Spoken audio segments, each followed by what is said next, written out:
podcast, the Shake the Field program, where gospel meets hip hop, where Sunday dinner meets the strategy session. and where the next generation is asking for permission to shake the field. From the creators building community and digital spaces, To the organizer registering voters at the fish fry in the park.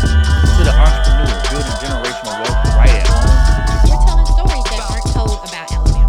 The revolution isn't always a march, Sometimes it looks like a painting, a business plan, a ballot initiative. a song. If you are doing things to turn up the volume in Alabama, this is the podcast for you. This is The The South. What's up, everybody? It's DTown. And it's your girl, Cat. Kitty cat, kitty cat, kitty cat. Purr. Period. Period. How you doing today, Cat? I'm good. Welcome back. You know, I'm glad to be back. I missed you. You know, I had to go on a little trip real quick, but I came back in one piece. Okay. Came back in one piece. That's all that matters. You know, I'm glad to be back. Can't stay away too long. Did you have a good vacay? I did. It was long. Would we enough. call it a vacay? Yes, it was Okay. seeing friends. So it was, about Okay. quality time. Yes. Catching up. Yes. Especially in this political climate. So Mhm. it was good. Yeah. I'm looking forward to some time off. Yes, you deserve it, Bookie. Yes, but I don't know when it's gonna come. But You gotta make space. yeah, you have to make space. You do. Yeah, Especially in maybe this next work. month. Yeah. I got so much everything's piled up and there's so many deadlines and goals. Girl, that we're gonna you be just- on go till June. Oh Lord. We're gonna be on go till June for Yeah. real. Yeah, we are. We should do a wellness episode. We should. Yeah, because we gotta talk about how we need to sit down and just recenter, reset, and breathe. Yes. Maybe next time. But yes. Welcome back, Devin. I'm glad to be back. So, What did I miss? well, not too much, but you did miss a great conversation Okay. that I did have with some of the women to celebrate Women's History Month. Okay. So I talked with some amazing leaders in this state that are doing some amazing work. Mhm. I got to talk with Kenya Shavers. Oh yeah. Doing Kenya dope work. is a friend of mine. We've been friends for a while now. We actually met in this space as Mhm. well. And she's just a great person. She's an organizer. Yeah. She has her own consulting company where she helps to strategize for political campaigns and strategize for field work within communities and stuff like that. She's a minister. Yeah, she be doing the thing. Yeah. I love Kenya so much. And so we had her on the podcast. We also had Miss Latoya Mims. She's the executive director of the Wildflower Alliance. Mhm. So this is a group that supports families with children that have disabilities. Okay. So they support parents and families, and she does great work within the city of Birmingham, but Mhm. also moving into the state of Alabama, doing some advocacy work. Wow. So I know she's been down at the State House talking about legislation for disability accessibility work and stuff like that. Also talked about like Medicaid waivers and different Yeah. things like that. And then we had Miss Kat Sarton. Okay, we had Cat Double the Square. Cat. Yes, Cat Square. Kat is my friend that I actually met while I was doing a fellowship program. Mhm. And so we met there. And Kat works in the healthcare industry. Mhm. And she also is the co-founder of her own health and wellness Mhm. company. And she basically leads and operates I think she said over 200 physicians. It probably was more than that. Oh, but wow. yeah, she does a lot of work within the healthcare and the medical industry. So we got into some good conversation. Okay. It was great. And they were all women of color. That's awesome. So just to celebrate that in Yeah. itself, and then to be leaders in what they do is just amazing. So it was a good conversation. We got deep a couple times. Yeah. We kept it light a couple times as well too. But it was kind of like sitting around the table, actually like sitting on your couch, like when your girls come over and y'all talk, because that's what I talk about with my girls. Yeah. We'll get into some relationship stuff too every now. We got to talk about the men, Oh, that's God. out here doing the. But or your partners, whatever they choose their partner to be. But yeah, it's just it was a great conversation. That's awesome. I'm Yeah. really looking forward to this conversation. Yes. Also, again, happy Women's History Month as well. Yes, Shout out happy to all the Women's women out there still doing things. Yes, They are absolutely. persevering through so much that's going on in our world right now. Right. And I hope the South podcast listeners are going to enjoy this episode as much as I'm looking forward to it. Yes, So y'all ready to check it out? All right, let's see. Hello, everyone. Welcome to the South Podcast. I'm your girl, Kat, K-A-T. Today, we have a very special episode celebrating Women's History Month. We are missing my co-host, my friend, DTown. He's traveling, having some fun on his own. So, hey, Devin. I am again so excited about this episode today. We have 3 of my friends, 3 state leaders, 3 organizers, 3 advocates, 3 badass women. We have Kat Sarton in the building. We have LaToya Mims in the building. And we have Kenya Shavers in the building. I am so excited to talk to all of these ladies today to talk about the real work that they are doing in Alabama. This is the South. Thank you, ladies, for all being here today. Absolutely. I want to do a quick vibe energy check. How are we doing today? Today was rough for me, I'll say. So, I shared with y'all, I'm a mom of a 7-year-old with cerebral palsy epilepsy. This week in particular was pretty tough for her. We have to do, it's called a physical therapy intensive, where she's doing physical therapy for 3 hours straight, 4 days a week. So think about like working out hard in a gym, for 3 hours straight, and then you have to do it again the next day and then the next day. And then she's 7, so she's also non-speaking, so she can't tell us like what she's feeling. So today was her first day off, and my girl is miserable. And when she's miserable, we're miserable, right? Because she makes us feel her misery. So I was like, right before I came in, I'm just sitting in the car. It's just silent, and I'm just happy. You enjoyed that time.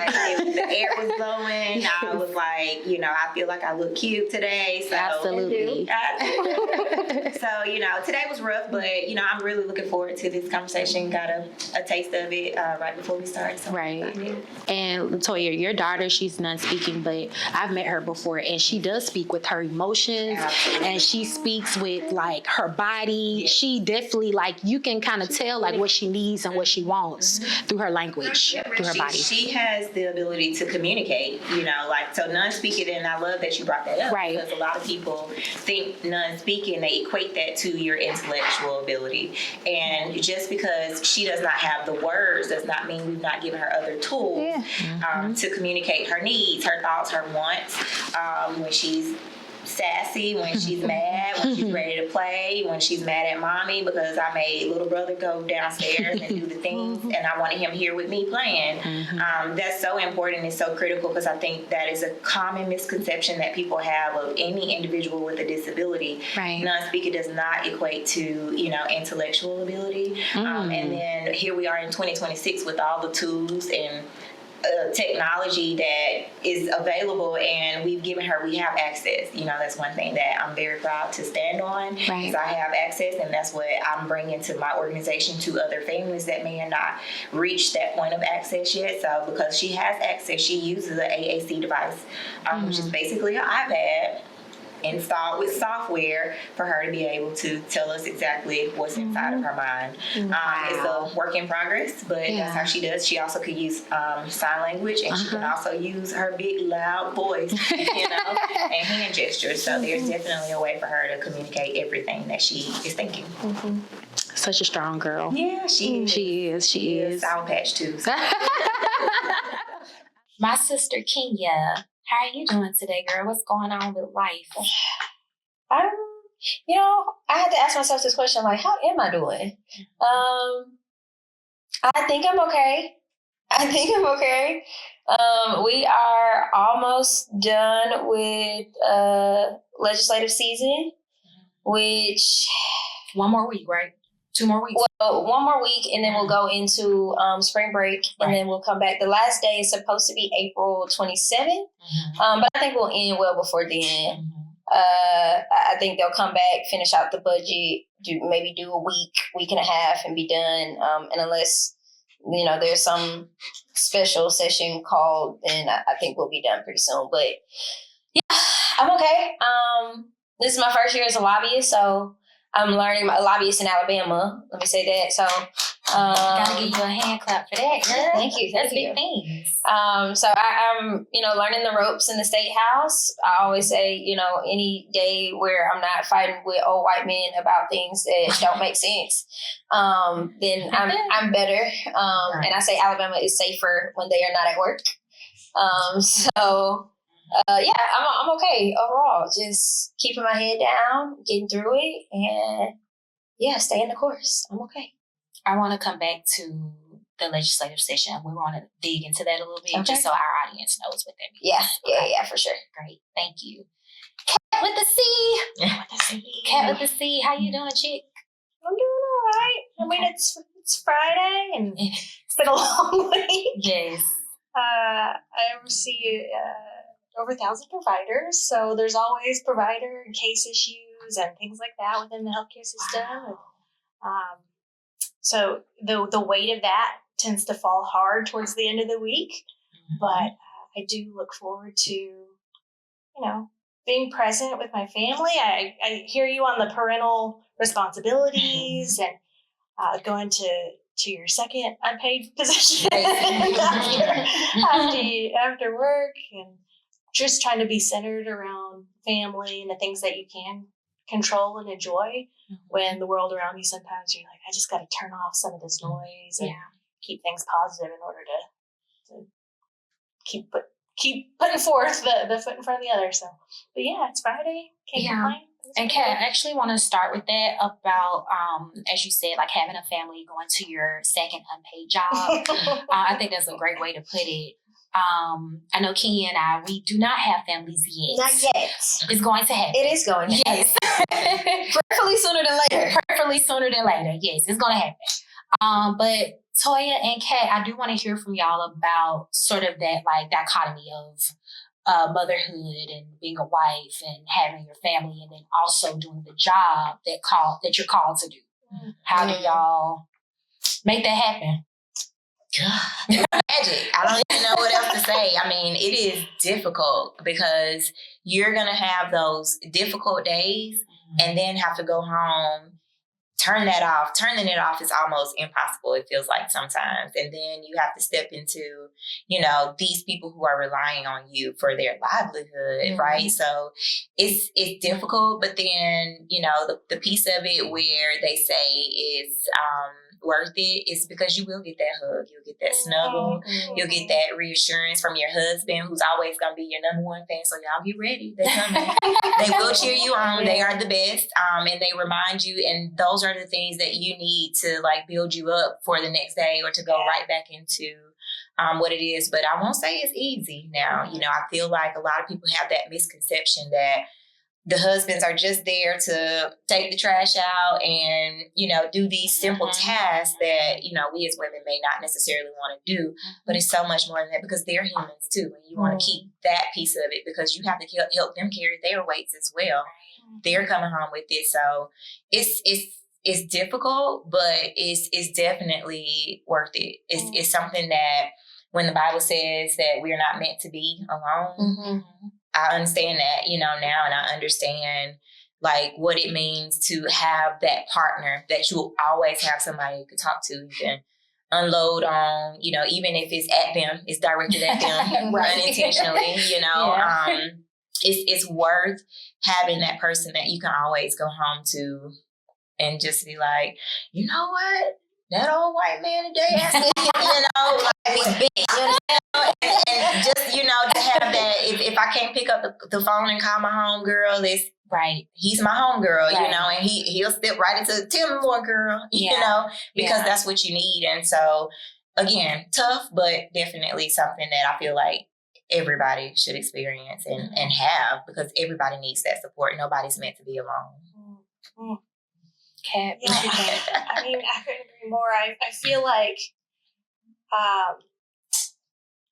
at least with me and my two young boys, they bring such a different purpose and meaning to work and like how I live my life, because I guess I look at it like you want to leave a future for them that's better than you had, or the ugliness of the world, so trying to do what you can while you're in the space that you're in history. And so for me, I feel like they're really motivating to have that. And there's some real hard, wild, and crazy days, but I do appreciate it.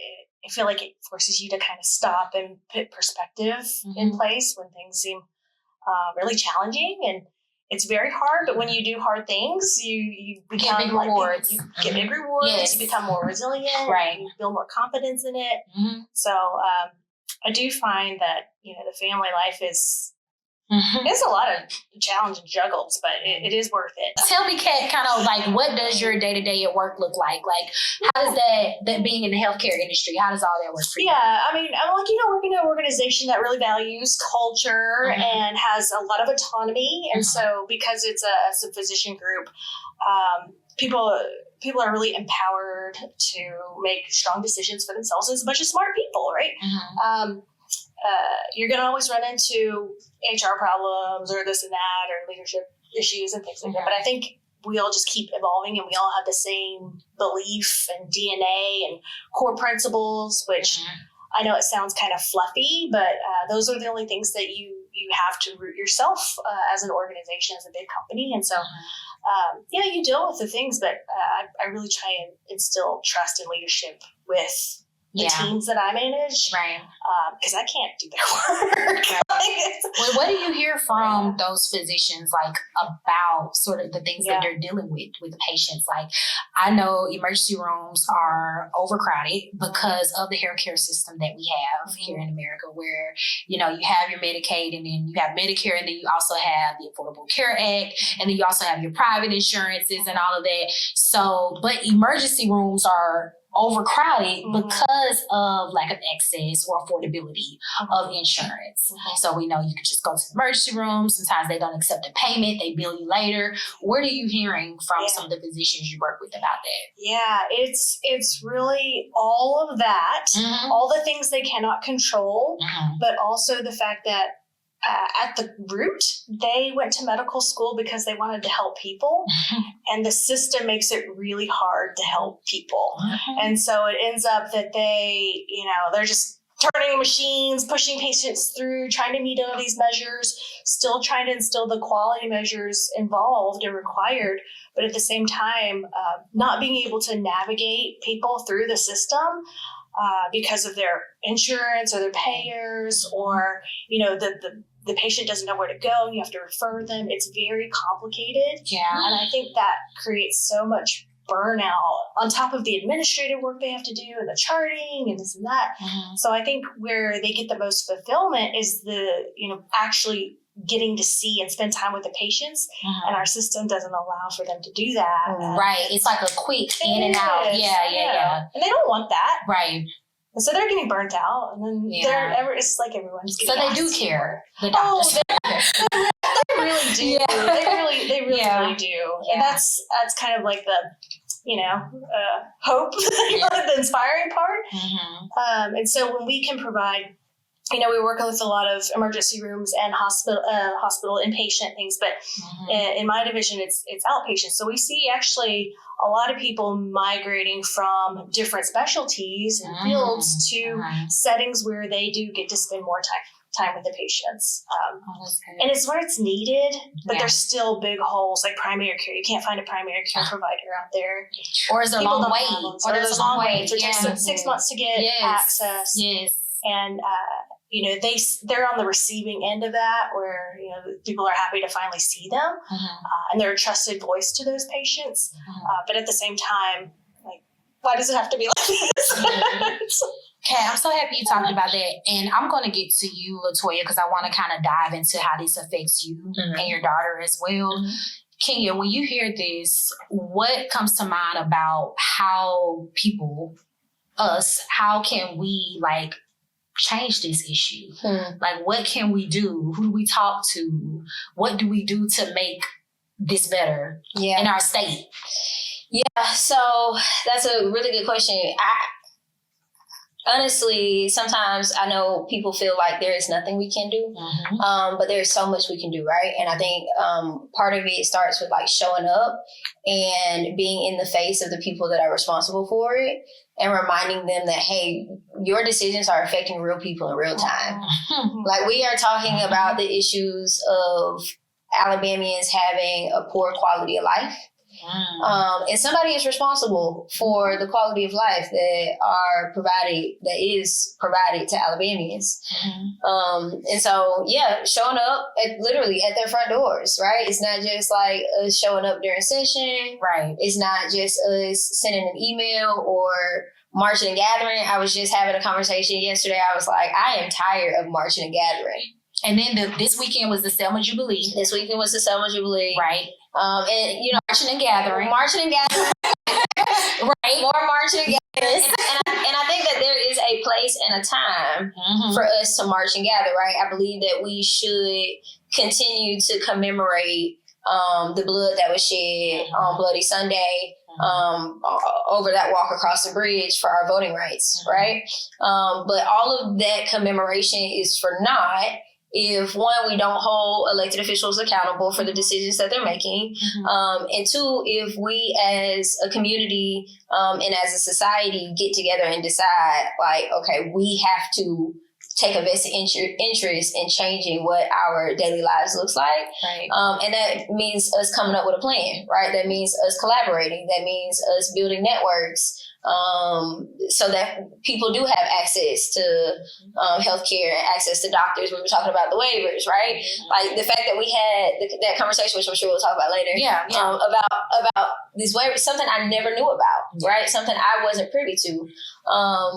But that's what happens so often in not just our state, but in states across the country, is that we are not talking across lines. Right. We're not talking across communities. We're not talking across tax brackets, right? So there's so much access and so many things that are available to us that we do not get an opportunity to take advantage of. And so, I think it is about us collaborating, unifying, and coming up with a plan to be able to, change it ourselves. Because at this point, it's like, I'm not waiting for an elected official to come save me. I'll burn it all down and rebuild it before I wait on somebody else to come and save me, And again, I think that there is a responsibility that they have to show up for us, but also we have a responsibility to get them out their job. Absolutely. I have that power. I hired you, I'll fire you. Exactly. Right. So I digress. We as a culture, as a community, as a people, we just got to make up our minds. I think it just starts with our minds. And then even the collaboration and the unification that you were talking about, I see that struggle a lot every day in this state. I see one person at this college doing let's say a get out the vote event, and another organization the next month at the same college doing a get out the vote event. But those organizations could have came together to do the event together and to increase the amount of people that you reach and all of that. Collaboration, unification is a thing I think we do struggle with here in this state. And Toya, the Wildfire Alliance, that organization talks about collaborating and unification. Absolutely. And it talks about supporting parents that do have children. I think that y'all brought up several strong points. Number one is about, a time and place for everything. And then, like you said, the time and place for everything, I wanted to comment on that because, yes, let's get together, let's galvanize, and let's go out and let's shout and let's hold up signs. But what is the ask? What are we asking for? Right. We need this. Okay. Did you tell them that? Or did you just pick up this sign and say, I'm going to join this because it's a great way for us to go out here and make noise? I don't want to make noise, and then when you talk about, and I want to kind of touch on it from the ecosystem of nonprofits, right? And when you talk about collaboration and you talk about all of us are in a space where we're serving the same community, but where we as the Wildfire Alliance is coming in, I'm not about to reinvent the wheel. If you're already doing the work, my job is to direct people to you because I believe in what you're doing. I believe that you're serving the same community. So why would I also organize the same thing, do the same thing? So what we try to be very intentional about is finding out what exists. Let me find out what exists. And if there's a gap, how do I stand in that gap? How do I fill that gap? And how do I work with the people who are already doing it? It's so important for us to come together as organizations because, people don't like to say it out loud, but there's a competition going on. I was going to say it. I was waiting for you to finish. I was going to say it. What are we competing for when we're literally doing the same thing for the same purpose? I don't understand that. And I do feel that as a nonprofit, that's coming into the space of, I'm not trying to compete with you, but as soon as I say, I support families of children with disabilities, or when you hear disability, you can see it on the faces of some of the leaders that I've spoken with for some of the existing organizations of, oh, well, we do that. And it's like, oh, okay, well, I don't know how to tell you, but no, you're not, like you're not doing it in the way that I'm. And so that's why I was always, earlier talking about, I am so like, bent on making sure that my message is received and not you heard disability and assume that we're doing the same thing because we're not. Yeah. I'm going to big you up too, Latoya, because tell me about this project. I think when I first met you, we talked about a research project. Which one? Okay. So many. It was, I think it was one that you maybe received a grant for or something, or you didn't receive a grant. You actually funded it out of pocket, and you did some research in the counties about. We launched our own survey. The survey, yes. So that's where we started. So again, when I started the name of my organization is Wildflower Alliance because what I represent is all disabilities. I'm not isolating anybody. There's enough exclusion going around. So even though I'm not privy to everybody's journey, I know it's not the same. So I feel like it's important for me to hear everybody's voice. Right. And so the surveys that exist, again, I'm never going to just go out here and do my own thing. Like, well, this is what's needed, so I'm going to do it. Because the surveys that exist, what I found was that our voices, families of children with disabilities, in those surveys, we're called children and youth with special needs, special healthcare needs. Meaning that we're a subset of all the voices. So when you look at the questions that are being asked, when you look at the issues that are being addressed, our voices are not being captured because it's not the same. So our goal was to, before we started any work, is to capture those voices. What is it that you need? What is it that you feel like you lack? What does it feel, does your day-to-day feel like? What is hard for you? What are the barriers that you're trying to overcome? What are the barriers that you're navigating? What are, solutions to some of these things? Let me hear your voice. And I don't want your voice to just be a subset. Yep. So we did launch our own survey. We reached over 500 people, but we got a pretty good completion rate. That was enough for us to still see that there was alignment in the existing surveys. Yeah. It was just a way for us to say, here is exactly what they say in that need. It looks like this over here, and this is why you guys are missing the needs. Yep. So here's the actual thing that they said. So we did launch that survey, and out of that survey came a lot of different, things, primarily being mental health support, the need for community, and then of course all the things happening with insurance and Medicaid, because there's so much that we have to jump through, because don't even get me on that rabbit hole, talking about all the things that we have to think about, we have to navigate as it relates to what exists.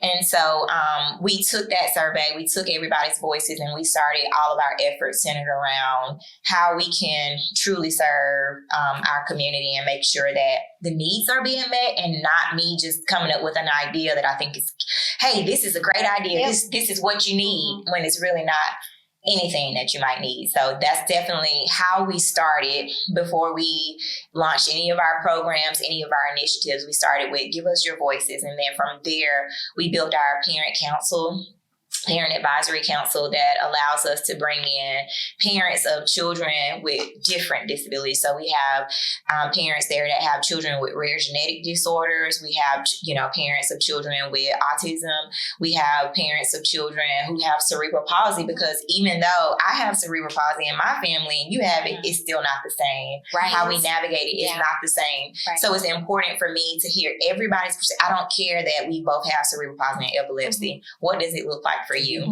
So that's amazing. Thank you. And this is we'll be 2 in May. You'll be 2 years in May. Yeah. And look at all the work that you've already done. Yeah. And it's so awesome. And like you were talking about earlier with that competition, I want to go back to that a little bit. Because first of all, 4 women here, 4 women of color, strong women. I hate that word strong because Baby, I don't want to be strong. No. I actually hate the word strong. Be strong, okay? Soft girl era on it.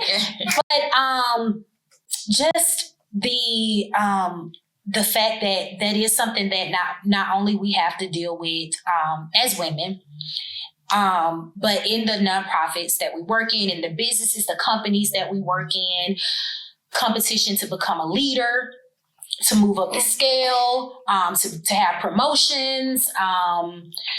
Sometimes you may feel like you're in the same position that you've been in for a couple of years and you have moved beyond that, but yet, just based off of like who else is trying to reach that position as well.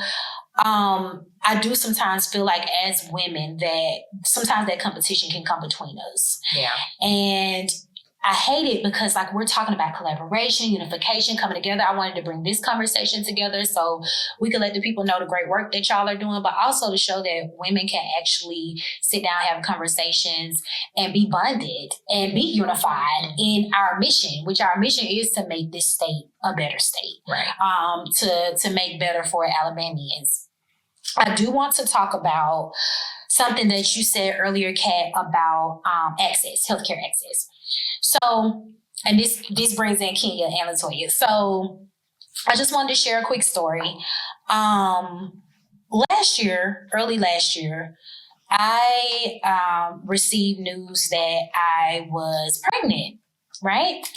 And so I was super, super excited. Okay, I'm just going to I guess I should give a little side note that this is me being vulnerable. And this is a story that I'm sharing. And I'm sure it's a story that other women out there have. I actually miscarried while I was away from work in the Mobile area. I started, feeling some pain and different stuff like that. Now, I had been feeling pain for about 3 months before I even found out I was pregnant. And I had gone to the emergency room in December and I was told it was like, it's embarrassing, but constipation. That's what they said it was. It was like, oh, it could be, a blockage or constipation or something like that. And like filled on my stomach and all that. It was like, yeah, it could be something like that. Go home and take, what's the medicine for constipation? Go home and take a laxative. Yeah. I take the laxative. It was the worst experience I've ever had with a laxative. You'll find out why later. So in early February, I did find out about the pregnancy. And I was like, oh, well, maybe that's why I was having the pain. But I was only a few weeks along, so it still didn't make any sense. Anyways, moving forward, in March, I, like I said, was in Mobile for work. And I did experience some bleeding and stuff like that. So I went to an emergency room and some pain. And I was like, oh, I am pregnant. I think I may be miscarrying or there's a problem or something. So they took me to the back, did like an ultrasound. They did not do a CT scan, just an ultrasound. They did an internal ultrasound and an external. And they said that one of my ovaries were covered in fluid, possibly from the miscarriage, so they couldn't really see it, right? So they told me they gave me like some, actually they didn't give me any medication. They packed me up on my way and told me to check in with your OBGYN when you get back home. And I was like, okay. And they were like, if you need support, because you're miscarrying, here's a number to call. So I was like, oh, wow, this is tough or whatever. So that night, I felt another sharp pain from the same time I felt in December. Y'all, this pain was so bad, I could not even get up. I couldn't stand. I'm going to tell y'all, for me, how I know God is real. I knew he was real anyways, but just the extraness of God is that I went downstairs to try to find some pain medication. Do y'all know there was no pain medication in that hotel? So therefore, I had no choice but to call an ambulance or to call 911 because I could not drive myself to the hospital. There was no, like, I was in serious dire pain. And at first I was like, I'm going to take a pain pill and just go and lay down. There was no pain medicine. I couldn't drive myself, call the ambulance. They come in, put an IV in my arm, take me back to the same emergency room I went to that morning. Fast forward, they give me a CT scan this time. And they find out I have a 10-centimeter cyst on my right ovary that was about this big, so about the size of a baseball. And it had been so heavy on my ovary that it twisted my fallopian tube around my ovary. And I had to have emergency surgery or I would stroke out. Oh my gosh. So I was just kind of like in shock because I was so shocked, like, what? It just all of it was just so shocking. So this was about 4:00 in the morning. I had to go into emergency surgery. We were in Daphne, so I had to call my family to come to Daphne. And thank God, though, that pain medication wasn't there because I could have just took it and went to sleep and stroked out or anything. And so they had to remove actually my entire right ovary and fallopian tube because they couldn't save it due to the heaviness of the cyst. So yeah, it was a very, very interesting and shocking experience. But I ended up staying in the hospital for a couple of days, and after that, I had about 3 weeks recovery. So I was mad because I've been going to my gynecologist every year, getting pap smears, getting all this stuff, and you're telling me I have a 10-centimeter cyst that came out of nowhere? Absolutely not. It's something that had been growing. And so I was like, what can I do? Because this is not in preventative healthcare, CT scans, ultrasounds. This isn't part of preventative healthcare, just pap smears are. And so, like, just that whole surgery thing, like I said, it left me shocked, but it left me wanting to fight and do something and make a change about something. Yeah. I'm sorry to hear that. It's a club that nobody wants or deserves to be in, and I'm in it with you, and I feel you. But I know that in that moment, I can't imagine how scared you were, and that's what a lot of the patients all over just. People don't want to feel dumb in their most vulnerable moments of like, how do I navigate? Where do I do? Where do I go? And so it is, I'm thankful that you have access to an OBGYN and are able to get some of those screenings. Right. I wish that some of the experiences that you had been caught earlier so that you didn't have to go through the traumatic points of it. There's also so many people in the state of Alabama who don't even have access. 35 of our 67 counties in the state, you don't have access to any maternal services. Every time you open the news, there's another hospital and maternity ward being shut down. People have to drive hours to give birth or get any sort of maternal care, much less, participate in preventative screenings that could help. We end up treating things in the ED that could have been prevented on the front end. And so I'm sorry that happened to you. Thank you. But there is a huge, massive access issue with our maternal mortality rate being twice the nation's average. And The nation's average. But at the same time, it wasn't like that in the 80s. It was really improved. And since then, over the past, 40 years, it's getting worse. Yeah. How are we here? Yeah. How are we here?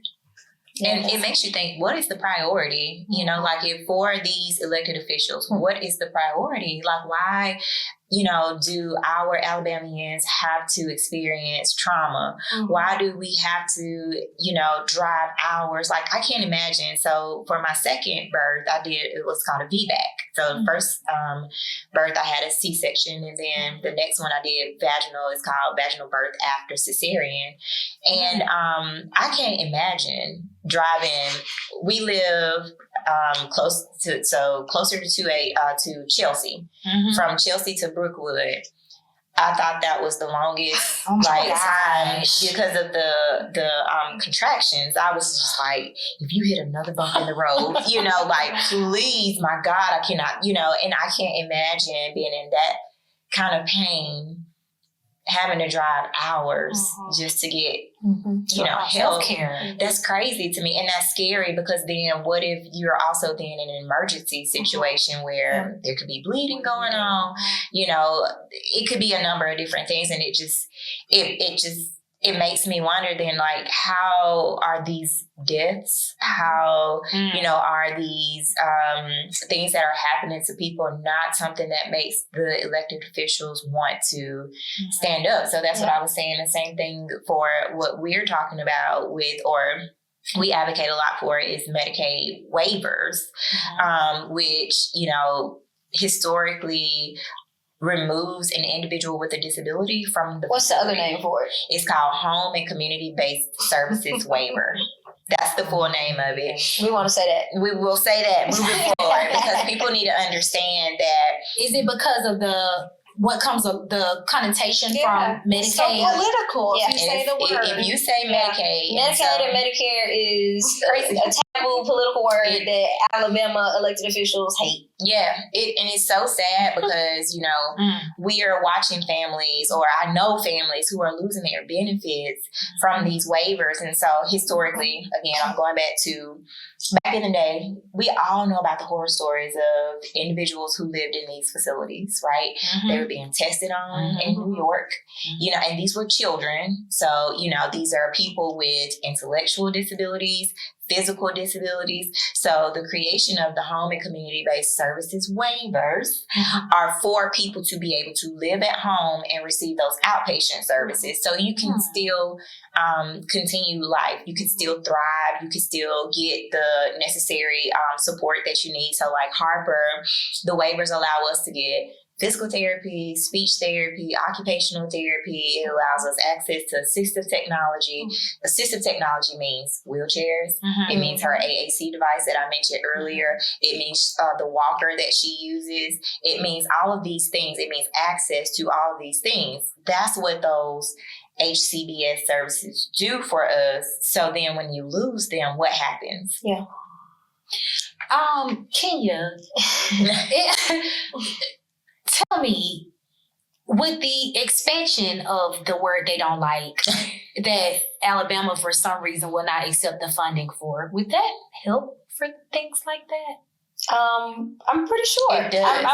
I could jump in if you I'm let pretty me. sure, yeah. It does, because what it does is it expands Medicaid and it allows, so let me tell you the structure of it. Okay. The Medicaid waiver services allow families like mine to gain access to Medicaid. Right. Because we are automatically disqualified for Medicaid because of our income. And so once you hit, that threshold of whatever it's set at, once you're beyond that, you get no Medicaid. Don't care about your disability. Don't care about what you need. Your income says otherwise. And it's like, my income is paying the bills, doing all these other things, so we need additional support. And so what those Medicaid, the waivers allow us to do is gain access to additional services. And so the expansion of it, basically the expansion of Medicaid allows everybody access to Medicaid. That's what expansion does. We wouldn't need the waivers. Yeah. Because everybody would have access to it. Yeah. A lot of people don't realize the gap in between you make too little money and you make too much money. And there's, I think about 200,000 Alabamian lives right now that fall in that gap and aren't covered. And it could potentially double, at the end of the year. Yeah. I think the thing that we're talking about, and y'all will hear me say this often, and I say it all the time, is that we are having conversations about quality of life. And the way that elected officials do not care about the quality of life of Alabamians is like extremely shocking to me. And that I believe that is because they have created a good quality of life for themselves and for the people around them. Yeah. And so it hasn't come to their front door yet. Yeah. We see some of the stupidest laws go through the Alabama State House. There was one that I was like, where they were making slapboxing a felony, right? Remember when we were kids and you would, right? Be outside slap out. Yeah, be outside, right? That's crazy. That's now a sport. It's now national, international sport. Oh, But it's outlawed in Alabama? Not yet. But The real issues, guys. the real issues, right? It's like, so you would rather put your name on a bill that criminalizes slapboxing and continues to disenfranchise children and criminalize children rather than using your time to help increase and support a positive and healthier quality of life for Alabamians. What is that? I believe that it is because it has not come to their front door yet. More often than Can I not. comment on that too? I love that you keep saying it hasn't come to their front door, because that's one thing in the disability community that we tell people, this is the only community you could join at any point in your life. Like, realize that you can walk out that door and boom, disability. Yeah. You know, and like, how do we frame that so that they understand that it could happen to you? It could happen to you. Yeah. I think that they, elected officials, it is not until, and even when we see like all these crazy bills coming through the State House, right? They're bringing these crazy bills through the State House because it happened to their grandchild. Exactly. You know, it happened to their sister, their brother, their niece. Like, it came to their front door. So now they got to do something about it. Okay. Right? Okay. And the reality is... You know what I hate about that is that as servant leaders, you need to go meet them where they are. Yep. And that's what I love about you saying, hey, we didn't do anything in our work without going and being community informed first. Yep. And that is a large portion of, it is not a large portion, it is the basis of the work that I'm doing at the ACLU, right? Our program is called Project Move. Move stands for Making Our Voices Echo. And the goal through this work is to help increase voter turnout across the state by 5%, particularly in Black and Brown communities across congressional districts 2, 5, and 7, where we have the largest and greatest density of Black and Brown voters, greatest registered but least turned out, right? And so through this work, we said we're not going, even though we're in community, we're steeped in community, we know what's going on, we can speak to it, right? We know county by county what issues are. We are not going to make decisions about what support these communities need without going and talking to folks first. Without going to their neighborhoods, to their churches, to their barbershops, to their schools, and saying, hey, we know that issues are concerning you, but I need you to tell me. I need you to talk to me about what's going on. What do you feel like elected officials need to be spending their time on for you and for your family and for your community? You know, what is plaguing you? What's concerning you? Right? And then and only then are we able to, one, provide some sort of care, right? Right. Build that trust. I know we were going to talk about how we build trust, right? It is supporting people in their issues in real time. Put your money where your mouth is, right? If you know that folks don't have groceries, why would you come to their front door without some groceries? Talk about voting. Talk about voting. They don't get it. I need your vote. No, I need groceries. Exactly. Right? Immediate access. Immediate needs. Immediate needs, Yes. right? Quality of life. Everything goes back. I was writing the other day, and the thought came across my mind that all issues are voting right issues, but when we talk about quality of life, every issue is a quality of life issue. Right. Right. So we can talk about voting all day. We can say, you know, everything goes back to voting. No, everything goes back to your quality of life. Everything that we're voting for determines how we live, how we eat, how we sleep, how we breathe, you know, and what we have access to in our day-to-day lives, or what we don't have access to in our day-to-day lives. You know what's so funny? Like, when y'all were talking about until it hits home for them, right? And then some of these issues, especially around reproductive justice and all that, has hit home for them. And they still making these crazy bills. Yeah. But I've heard this several times about, well, if it's not affecting my household, I don't care. I've heard it from our people. I've heard it from those people. I've heard it from everywhere where they're like, if it's not affecting my household, then that's all I care about. Don't run for public office. Yeah. The thing that frustrates me is not even elected officials. These are people that are just at home and if it's not affecting my household, then like I don't care about the wars. I don't care about LGBTQ plus stuff. I don't care about nothing. It makes you see how uninformed people are. Mm-hmm. Right. It's you think it's not impacting your household, but aren't you paying for that gas when you get in your car? Exactly. Aren't you paying these elevated, inflated prices when you go to the grocery store? I had a friend that she was at work one time and they were watching, one of the worst thing you could do at work, right, is watch the news and it be politics. Mm-hmm. And they were talking about some kind of way. The topic was about disability. The comment that was made to my friend was, I just think that people who have disabilities, the responsibility lies on the family.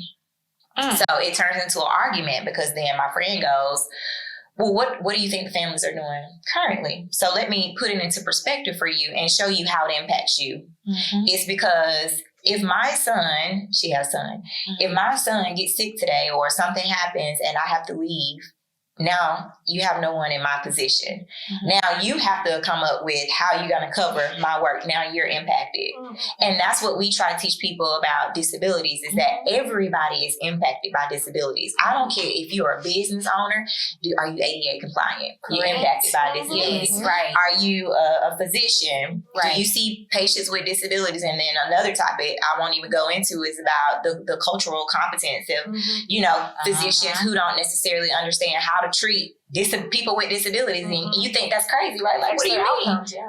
I had a friend that got dropped out of her wheelchair because they didn't know how to properly take her out of her wheelchair, and she tried to communicate to them, this is what you should do, but it's like, no, I got it, and it's like, okay, and I dropped and I fell. I had another friend whose son got dropped because they picked him up, took him out of his wheelchair, and stood him on the scale.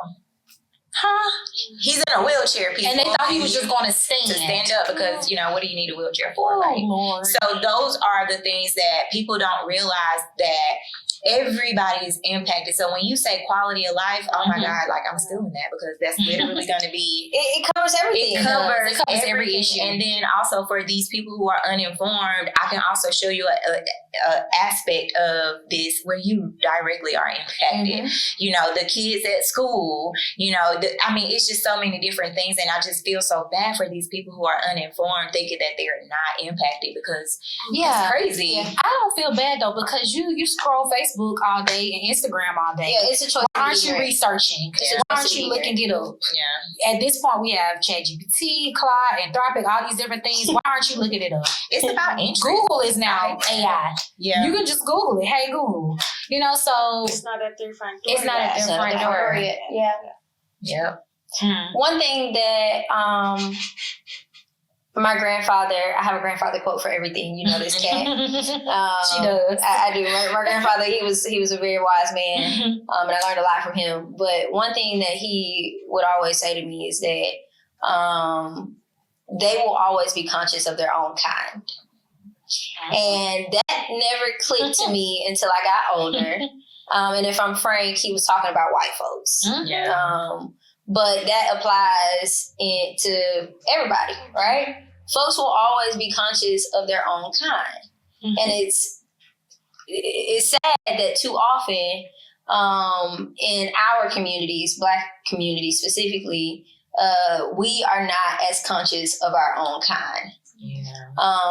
And we don't take the vested interest to protect our own kind when we see things like that happening, and we should step in and we should do something, and we should be a part of, making sure that people are safe. And so I think that is what we have to be reminded of when we think about elected officials and how they show up for us and how they show up for their own kind. and I don't even think that is a black or white issue. I think that is a tax bracket issue, right? Yes, capitalism. I think that is, the haves and the have-nots, right? I think the worst thing a public servant can do is not serve the public.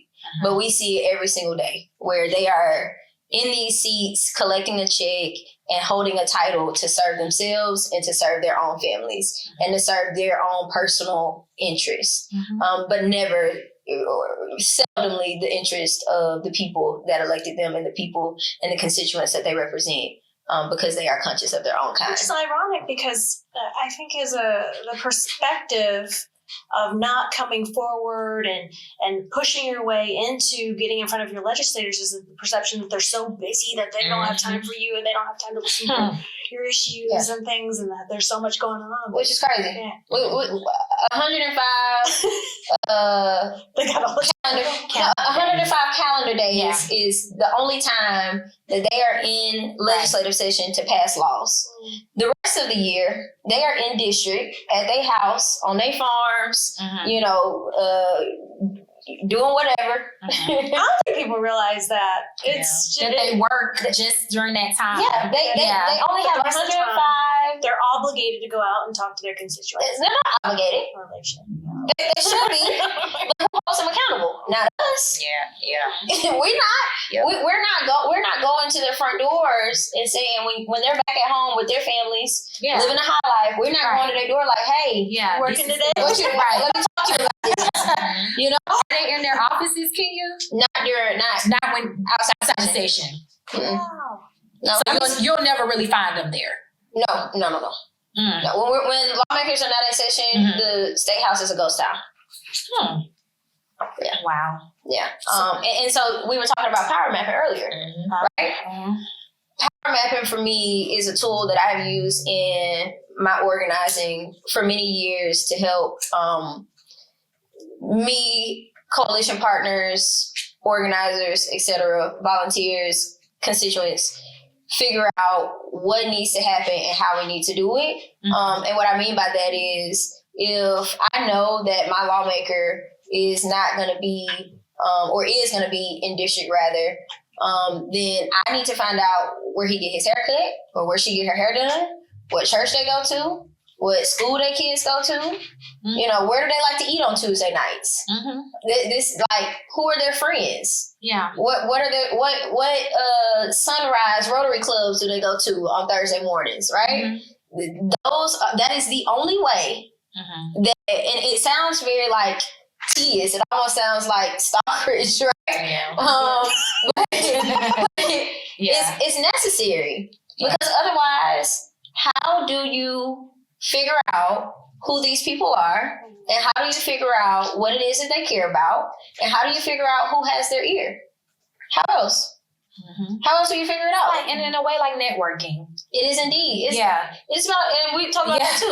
It's about expanding your network. Expanding your network. Yeah. And so the power of power mapping is okay, cool.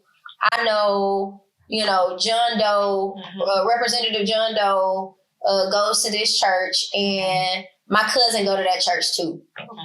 Let me tell my cousin that we need to talk to Representative John Doe and see if we can get a meeting scheduled with them, right? That's how that we turn the tide. And any other way outside of that, I haven't figured it out yet. But that's good though. That's the first time I'm hearing something like that. I know what power mapping is and stuff like that, but the way you're using it is something that's new and something that is it? Yeah, Kenya, nobody talks about that. Out loud. Yeah. In the way that you're using it. Story I saw at the farmer's market. You were gonna be here. Real life story. I am doing environmental policy in DC. At this time, I'm managing Georgia and Pennsylvania. One of the lawmakers in Pennsylvania is in district because they're in session. And I need him to sign on to a letter that we were working on for a carbon thing that we were doing. And I overheard his staffer sharing that, oh yeah, lawmaker XYZ is gonna have a tea time at 8:00 tomorrow at XYZ course. Do you think that I was not? You overheard and you like, that I'm course sure. the next day? Hey sir, how are you? My Right. name is Kenya Shavers. Right. Do you have a second? They are obligated to talk to their constituents. You are. So if I catch you in the grocery store, You're right. but I can't get you on the phone. I can't get you on the phone. Yeah. You're not showing up to my door. You know, you're not talking to me, so I have to talk to you. Yeah, because after they're elected, all that door knocking, Where you at? all that stops. Yeah. Hey, you know, I need your vote. I'll do this. I'll do that. All that goes away once they're Listen, elected. I was stalking an elected official. Please let me find out where you at. That's the exact type of hustle that is Right. needed in order to get the voices heard. Yeah. That's like some business hustle. It is, but you're bringing it into public. And then, Relations, like, yeah. for our everyday people, the way that we tell them, ask them if they want to go to coffee. You know, like when you see them, just say, hey, can we get coffee? Can we go get a cocktail? Can we, you know, anything that puts them in a position that you feel comfortable then sharing. Because I know for me, my first disability advocacy day in Montgomery was so intimidating because I was like, what do you mean? Like, they're too busy, you know? But luckily I had someone who was like, no, they're not. When you see them in the hallway, walk up, start talking. And I was like, okay, you know, and that's what I did. But somebody like me is comfortable with doing something like that, right? Everybody's not comfortable. So how do I meet you as a family that I'm supporting who wants their voice to be heard? How do I put it in a way that you understand that this could then be on your playing field? You know, tell them you want to go to McDonald's, Chick-fil-A, you know, anything. At the kids' soccer game, walk up and just say, hey, this is my story. We have a thing that we do when we go to Disability Advocacy Day is we build one-pagers. So I have a one-pager about Harper, her story, you know, why the waivers are important to us, how we use them, if they go away, the structure, and then when those cuts come, this is what happens to that structure. And I paint that picture for them. And so we encourage, you know, the Wildflower Alliance, encourage other families to do the same thing, so that when if you got to go to work and I can go to Montgomery and I get in front of them, I'll tell your story. And I'll bring you into the conversation when you're ready. But the main thing is that I feel like everything is so intimidating when you're unfamiliar with it. So then once we can educate you, once we say it's this easy and you're like, oh, that's all I got to do. Yes. And then we can make some movement, or, you know, we can start to move the needle on some of these issues. And that's the unification and the collaboration and the sharing of information and not gatekeeping, which is another thing we do here in the state of Alabama. Sick to me.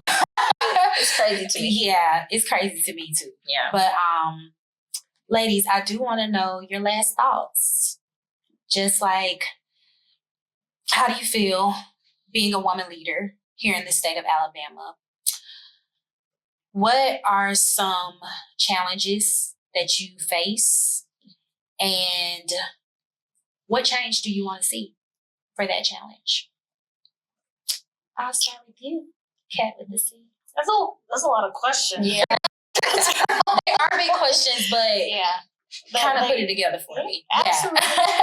So I think what I see as super challenging, but that we can get through, and there's hope and there's data points and proof points that we're getting through it, is that there's not enough women representation where you have women in households who are 80% making the healthcare decisions for their family, but yet they're not involved with the decision-making structures. But, you know, you see in the state, you've got, you know, what is it? The majority of college degrees and graduate degrees are women. Women, 74% of them are the breadwinners. So I think we're getting momentum and that courage to rise into leadership. I'm not afraid to take it. It's taking time.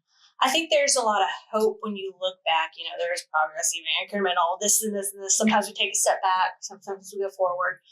But I think I don't know, what keeps me going and pushing forward is, I hope to see a future state where, everyone has access to health care. Preventative care is the norm. You have women making decisions at the table, making the decisions for the state and for people's health. People meeting, we're creating this health environment that fits around people's actual real lives, where, the hours and the times and mobile, people can get to it, which would obviously improve the outcomes in health across the state. So I do think there's a lot of hope. It's just, it's a hard march.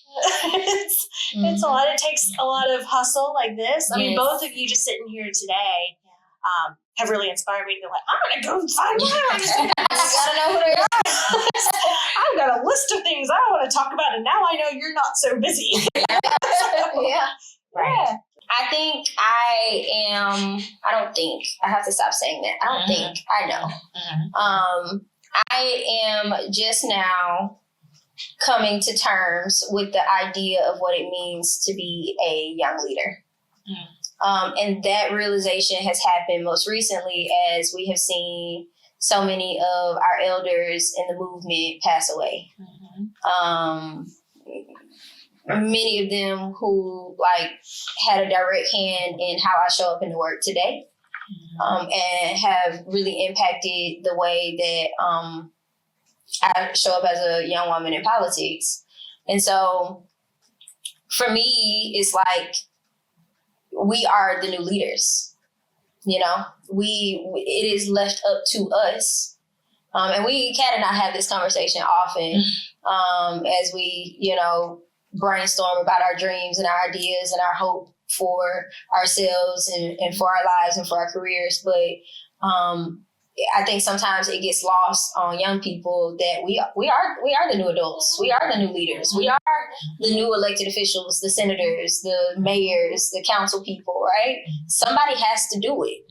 Will you do it? And so I am grappling with the idea of what it is going to cost me, the sacrifices that I will have to make, and what I will have, and who I will have to become in order to be a good leader. My grandfather would say that you are only as good of a leader as you are a follower. And so being sure that I am, I love that. Being sure that I am positioning myself in a way where whoever I am following and whatever I am following helps me be a good leader.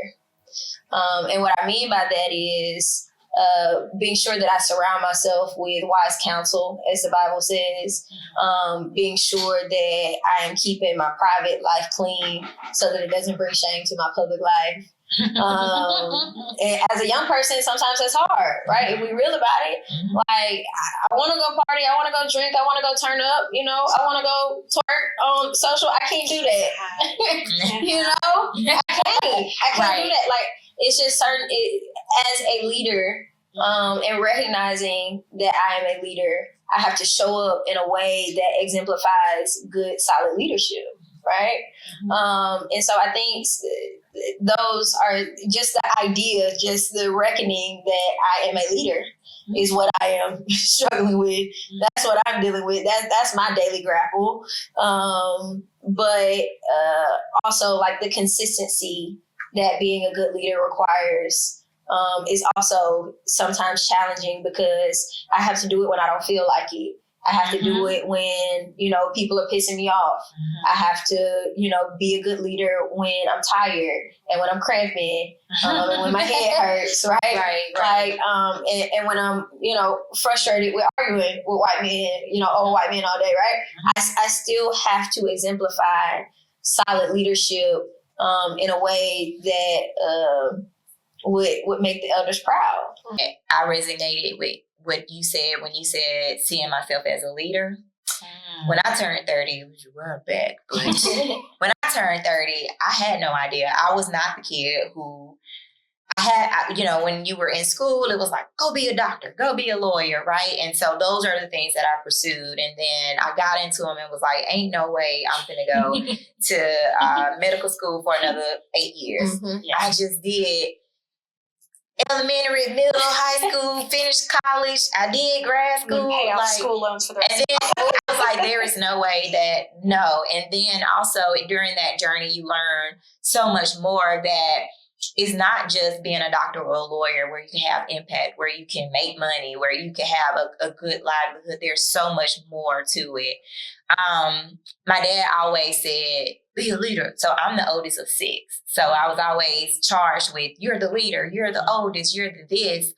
But I never really sat with that. It was always, to me, just a way of being punished, because whatever they do, I'm going to have to answer for. And so I never took being a leader as something that I saw for my life.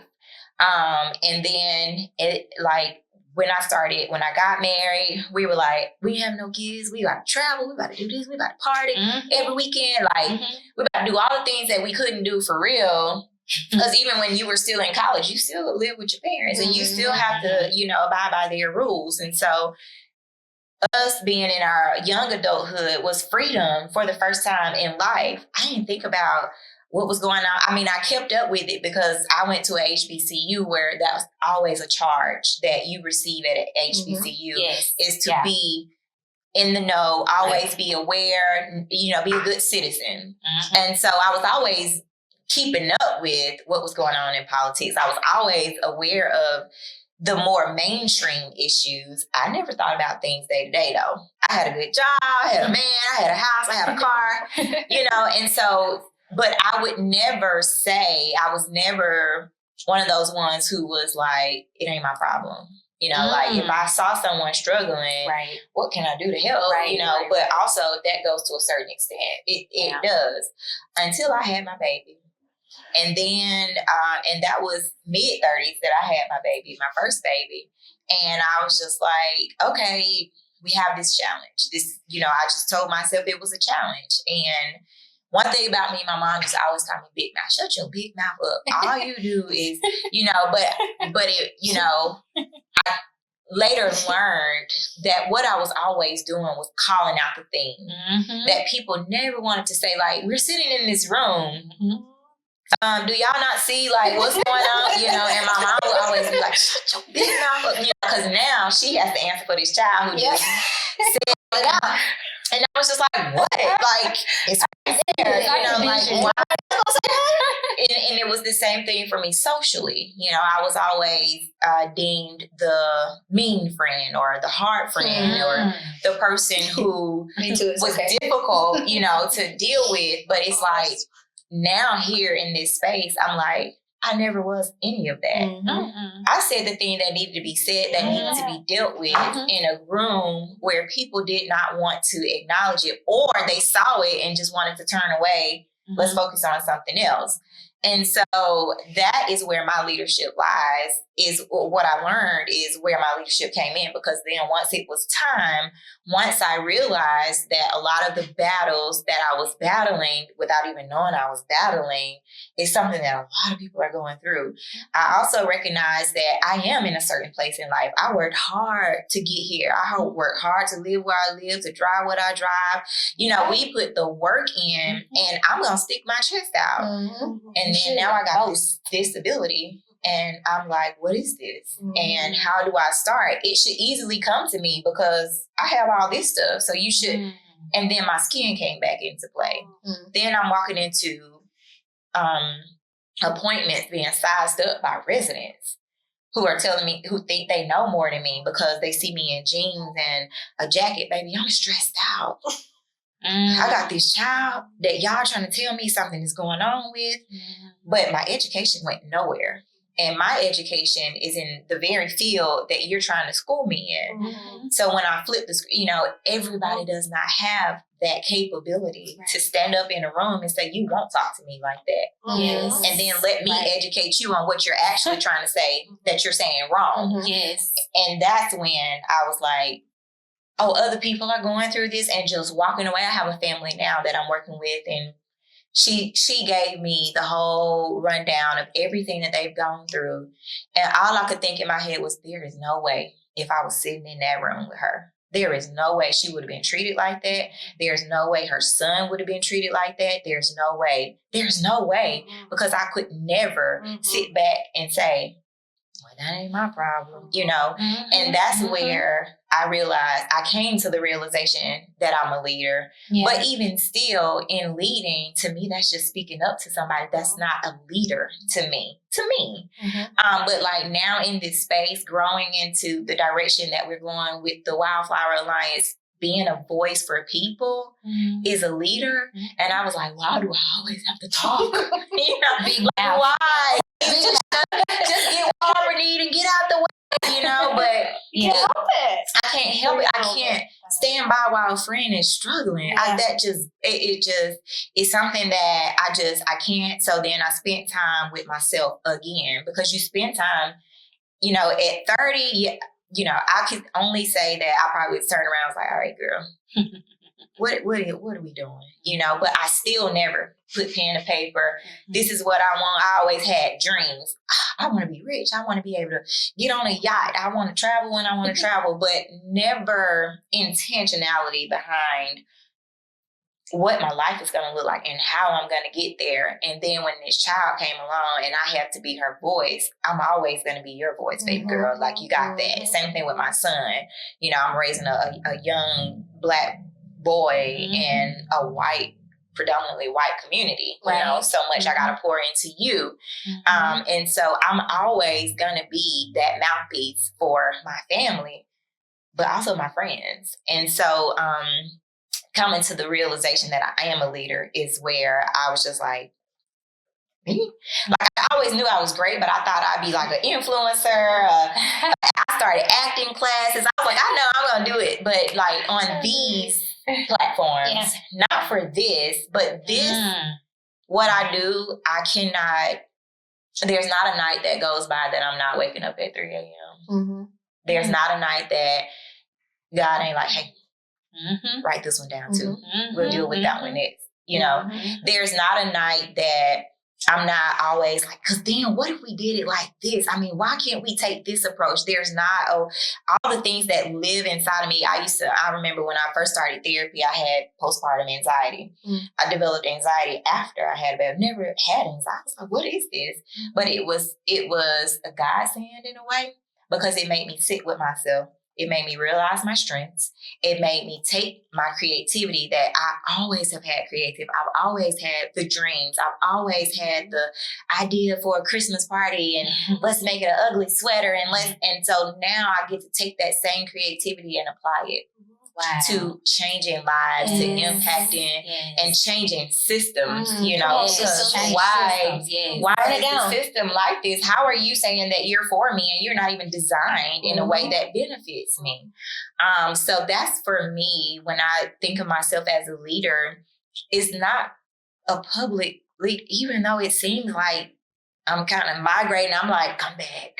You know, like I don't want to go there. I have always said I never wanted to be in politics, but the more I learn how easy I'm happy you said it and I didn't have to. I don't want to be there. Run, let me know. I'm going to still tell people, they're going to be like, you're running. And I'm going to be like, well, it's the thing of, I don't do politics, but politics is doing you. It's doing me. It's doing you. And it's doing you dirty. And it's doing you dirty. And you can't help it. And from a consensus of what I heard, y'all, which is something that I struggle with on a daily basis, Kenya knows this a lot, is imposter syndrome. Oh, yeah. And I heard a little bit of that in each one of us, right? It's, you know we're great, but I'm in these rooms and I feel small. Yeah. I'm in these rooms with people that I know I'm way more skilled and way more experienced, and they just, for some reason, got in because they knew somebody. And it's like, I still don't feel like I'm equal to them. And that's one, being a Black woman within fundraising and within development and grant writing and all of that, relationship building, corporate sponsorship stuff. All these rooms are majority white women. And like I said, I'm going to come in with my nails. I'm going to come on with my hair to my ass. And I've learned recently to still show up as who I am and to, while I'm there, to show out. And that, yeah, I may not look like you. I may not know the people that you know, but I'm going to know them. I'm going to get to know them. For the longest, I didn't like my name, Catherine. I'm like, Mom, how do you name me Catherine? And you name all my sisters Latasha, Letitia, Tony. Why I couldn't get a cool name? And I'm like, how am I going to show up in front of these people? Like, they probably love that. Oh, she's Black, but her name's Catherine, you know? And then I go by Cat, you know, and then that's a whole other thing. But it's just like, I had to really learn to accept who I am, how I look, how I show up, and do all those things and get in that building and show the F out. Every time. Yep. I'm going to come with it. I'm going to come with who I am, but at the same time, when I leave, you're going to know who I am. Yep. You've heard my name. I've showed up as this person and unapologetically me. Yes. And so I hear that from all three of y'all. And I am so inspired by each and every one of you. I call y'all my friends. I talk to y'all like y'all are women that I look up to, women that I aspire to be, even with the stuff that I do. Like, I'm listening to everything that y'all do, and it's like, so like, oh, I wish I could. It's putting ideas in my head of what I can do and how I can move in a way that helps communities. And so I want to thank y'all so much for being a part of this episode. We are celebrating Women's History Month. Yeah. This episode is going to go down in history. We got 3 women that's going to go down in history. So again, thank y'all so much for joining. This is the South Podcast. Thank y'all so much for tuning in. Please, please, please go in, like, subscribe, share this episode. We also go over to our audio on Spotify and Apple Music. Listen in if you do a little bit better with that. Like, I like car rides and I like to listen to my audio when I'm riding in the car. So we thank you all for joining, and we will see you next time. Peace. Bye. Woo! Okay, using your Oprah bag, friend. You was really in your Oprah bag. I love Oprah. Little Diane Sawyer. What is that? Giving a little bit of everything. Using the hard hitting questions. Yes. Oprah and I share that. Aquarius season, yeah. The Aquarius, like, we can think on our feet. Keep a conversation going. Very much entertaining. You know what I'm saying? Compelling. Yeah. It's so refreshing and wonderful. Thank you also for telling your story and sharing your story, because that was a very traumatic experience. It was. Oh, Devin, a lot of people don't even know that you were there. Oh yeah, I was present. It was present when I talked about being in Mobile and Daphne and all of that. Like, Devin was there with me. I was trying to be an advocate as best I could. Devin, you were. Not only were you an advocate, you were such a friend. Like, I'm sorry, I don't want to get emotional, but you just were so helpful and just like you are my friend. But just, yeah, that was very traumatic, and to have you there, I was so thankful and so grateful. Yeah. Just to have you there. And then, like, even afterwards, so like when my family was there and all of that, and like you came and stopped by and all that. So thank you so much. Yes, you are an advocate all the way. I'm trying to model the behavior like I want to see in the world. And you were a person in need, and like I care about my people. Yes. And so I wanted to make sure everybody was good, and I'm glad that you were. Y'all, I called Devin. I was like, Devin, I think I gotta go to Walgreens and get some pain medicine or something. And Deb was like, do we need to call the ambulance? Yeah. We may have to call the 911. Call the ambulance. I can laugh about it now. Yeah. But I was just like, it wasn't funny at the time. It was not funny at the time. I was like, we may think we need to call the 911. Call ambulance. And you didn't want to. I did not want to. I was like, let's just be okay. I was like, girl, that don't look okay. No, it didn't. It didn't. But again, thank you. No, thank you for sharing, though, for real. Because it's not about me. It's about, like, truly, this is the issue that are plaguing women across the world. Yes. And, like, thinking about, like, the concepts y'all talking about with Medicare expansion and Medicaid and, like, how that's a trigger word for people. Right. But also thinking about preventative care and those different things. Like, these are things that affect everybody. Like, thinking about, even with the like reproductive health, like Mhm. thinking about men that are taking testosterone to help with their balding, and like that is gender affirming care, and it's the same care that women need, and they don't have nearly the same access to. Mhm. And so it's just really highlighting and putting a story with Mhm. issues that are going on that are plaguing people. Like y'all Right. said, like people don't care until it hits their home. Correct. And we can't just care then, because Right. that's what preventative is about. That's what preventative is about. Absolutely. And I knew we were going to get into a whole nother discussion like about insurance and Mhm. insurance premiums, and because like truly preventative care lies through the insurance Yeah. and what they cover. Yeah. So like if CT scans and ultrasounds are not included in that preventative Mhm. care based off of what insurance covers, then there's no way physicians are going to add that in there. Yeah. You know, It's a cost to them that It's a they're cost not to going to them. get back. Yeah. right, that they're not going to get back, and then reimbursements and all this stuff. It's just It's wicked. but I think we do need to start doing our research about that stuff and to Mhm. really like learn, and so then figure out how we then can advocate for what we need as a Exactly. people. Exactly. That was my first point. My second point is when you hit on the gender affirming care. And I hate that we weren't able to include some trans women Mhm. in this conversation. I tried, y'all. I really did, because I wanted them to be a part of the conversation Yeah. as well. And when you were talking about like the gender affirming care, how people don't understand that testosterone and estrogen and all this stuff is a part of gender affirming care. Like you're a part of it. Yes. Like you're taking testosterone to stop your balding. Mhm. You're getting gender affirming care. Yeah. Right. Thinking about your aches, your tired, like all those things. Yes. It's what you need. And Right. as humans, we need it regardless of what gender. And so like Right. having that access is such a big field Right. that people aren't thinking about or talking about. And they're trying to stop the access. Mhm. They're trying to stop the access from trans people or from people that are non-binary and all this Mhm. stuff. They're trying to stop that access of gender affirming care, but what they don't realize is that you're actually taking part in it. And you're stopping access for yourself. For yourself, too. right. For yourself. It's crazy. Yeah. And so your story is just so rich of different anecdotes and like ways Yeah. of like Right. talking about It how you goes can to- be Yes. an advocate and like Yes. what does that look like to use your story Right. to create change and start a conversation, because Right.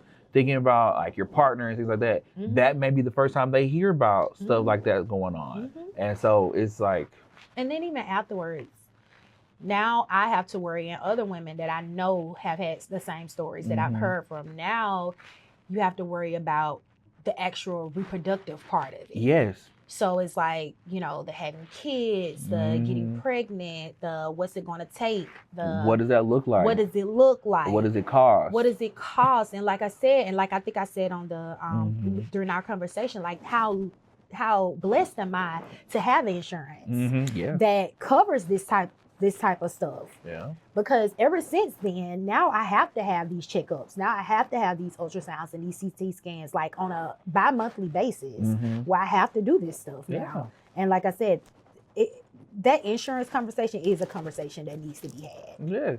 Because your lawmakers, they play a role in that. They play a huge role. And so it's just really thinking about what does our future look like and not wanting to be reactionary. Right. Because it's even like with your story and with Right. lawmakers, everybody is being reactionary. Right. We see a problem and Mhm. we address the symptoms. We don't address the cause. And so like Right. that's the point of like having these conversations so people can realize these are the symptoms that I've been having Right. and what is the real issue that's been Right. going on. Yeah. So yes, kudos to you. Kudos. you. Thank you for sharing your story. I'm glad to be able to have been there to support you for some of the times that I could. Yes, absolutely. And you really brought together like a rock star group of women that are really Yes. doing something. Yes. They're really challenging stereotypes while also still living in their truth. Right. I really loved Kat's answer when it was talking about when you asked her the closing question of like women in the future and things like that, Yes. leadership, Yeah. and how it's just like women statistically are at the heads of so many different things. And it's making sure that we take the time to make sure that the system is reflecting that as well. Exactly. And like that's just one of the big things that I feel is like women Exactly. need to be in these leadership roles that have Right. been so predominantly, and it requires men taking a step aside and giving the space Mm. for leadership to flourish in different ways. And I always wondered that, like, why would the man want to be in a position of leadership for something or an issue that affects women Yeah, the most? control. Control. That's a whole What nother Janet Jackson conversation. said, control. Okay, Yeah, let me stop. it is. Yeah. It has to be because, like, what's the other reason? Yeah. Because, like, I think Kat and I discussed a little bit about the Alabama community college systems Yes. and the board for that. Mhm. First of all, the governor Ivy is the president of the board. Yep. It's like an appointed position. Whoever's the governor is the president of that board. And then I think there were I think it was a board of like 8, and then there were like 2 other women, and the rest were men. But women make up the group or the population in community colleges. Yeah. We're also the most degreed group of people. And then Black women are the group of most educated women, based off degrees and stuff like that. So it's like, yeah, of course, like you said, representation is what matters the most. Yes. How are we, what the population is what it should reflect in leadership. Exactly. Yeah. Exactly. And it's just like, LaTanya also, it was so many good like points that were like hit on LaToya. Yeah, Toya. Yeah. She hit on one of the points was like with her representing like the Wildfire Foundation and like people with disabilities. That is the one area in minority where anybody can become a part of it. And when she framed it like that, I was like, wow, like really, it can happen to anybody. And we don't have like, how many people do y'all know on disability and things like that and need that support? Right. And it's real. And we won't stop, like things won't stop happening in life. What is it? It don't stop, it just keep going. You're gonna lose your life, but it's gonna keep going. I hate to quote Young Thug right now, but like you end up, you can end up just that was a word. It was. It's one of my Negro spirituals. It's one of them new. It's the new ones coming up. You know what I'm saying? Because you're gonna lose your life, but it's gonna keep going. And how do we put systems in place and build community that represents, like you said, the reality of who is in the trenches and doing the work, and also protecting them from whenever they can't, because there always is a time where you may not be able to do the same thing anymore. Right. Ooh. Girl, you did that one. You did your big one. And y'all make sure I hope y'all enjoyed it as much as we did. I did. I enjoyed just being in there, being in the presence of my girls, but then also having like a real freaking conversation about some real shit. Yeah, you was breaking it down. Yeah. Y'all was talking about the real, the nitty gritty, the life, relationship. What is one challenge that you hope to overcome for the next generation of women coming behind you? Well, this may be an unpopular opinion. I have a lot of unpopular opinions. That's okay. But I think that what I want to see from my girls is that we don't have to be, I think I talked about it in the conversation, that strong person. You know, like Black women for years have always been, we have to be strong. You know, don't cry, like, don't go to therapy. God is your therapist and all this stuff like this. Like, you have to be strong. You got to keep going and be strong. And if you're not exhibiting that behavior, you're not strong. Yeah. And I want us to stop that. And I want us to really like be in our soft girl era, as they call it. But that doesn't mean like you don't live your dreams and you don't set goals and you don't try to make a life for yourself. But that life for yourself doesn't have to be independent. Maybe that life for yourself involves other people. It involves another person that can help you get to where you want to be. We don't have to be by ourselves, y'all. We don't have to be doing it alone. Like, I love to floss. Okay, you know, I drive a Mercedes, you know, I got a nice apartment, you know, all this nice stuff. But I love my man. And when I go home, I love my man. I love being with my man. And that's somebody I can go and talk to. And I love my family and being around my family. That's somebody else I can go and talk to and to trust with what's going on. And we don't have to be alone in this. Like, call somebody, call your girlfriend, call your boyfriend, call your mom, call that trusted person. Find yourself a trusted person, even if that is a therapist. Yeah. Somebody that you can call and talk to so you don't have to be that strong, Black, you know what? Yeah. I'm tired of being strong. I ain't strong. I need some help. Okay? Like, no, I need some help. I don't have no gas money. No. You know, like the 91, it's high. It's high. I don't have the gas money. Premium. You know, I need some help. For all my single girls out there, no. If you need to get something off the top of the shelf, can you please get that for me? Like, Get some help. get some help. Yes. Get some help. You got it. I'm not saying you ain't got it. Yeah. We got it, but let's take some of this weight off of our shoulders. As Black women, we have so much weight on our shoulders. I saw something the other day that said, I gotta drink 8 glasses of water a day, make sure I pray in the morning, pray at night, get my workout in, try to eat clean, be nice to people, do this, do that. Be there for your family. Be there for your family. Be there for your friends. Yeah. Travel. Read a book. It's like so many things that we strive to do. But hey, if you didn't get one of those things done on your list today, journal, all this stuff, like, it's okay. And if you need help for somebody, ask for some help. Let him give you some gas money. Let him give you some gas money. Right. That 91 is crazy. It's expensive.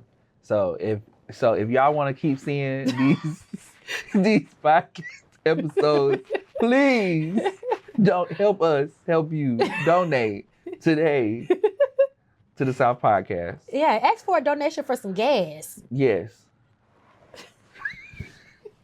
You know, I feel like that is. Thank you, Kat. I'm sorry. No, you're good. Thank Okay. you, Kat, for sharing your opinion. And that's my opinion. Yes. I'm not saying anybody else got to think like I don't speak for all Black women. I don't speak for all women. This That's is your my perspective. opinion. That's my perspective. I need some help. Help Me. What's What's me. that song? Help me, please. Yeah. Help me, please. Can somebody help me? Can somebody help me? Yeah. Help. Help. Get some help. You need somebody. Help. Not just anybody. Help. Okay. Yeah. Help. That's it.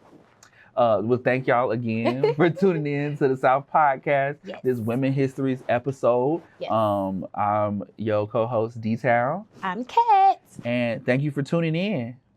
We'll see y'all next time. Peace.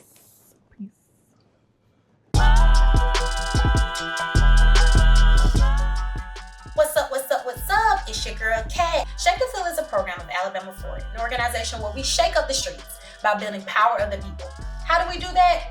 We're building power across Alabama through coalition organizing, voting rights, economic justice, real systematic change. Learn more at alabamaforward.org or visit us at Shake the Field AL. We can't do this work without you, so we need you to visit the link down below.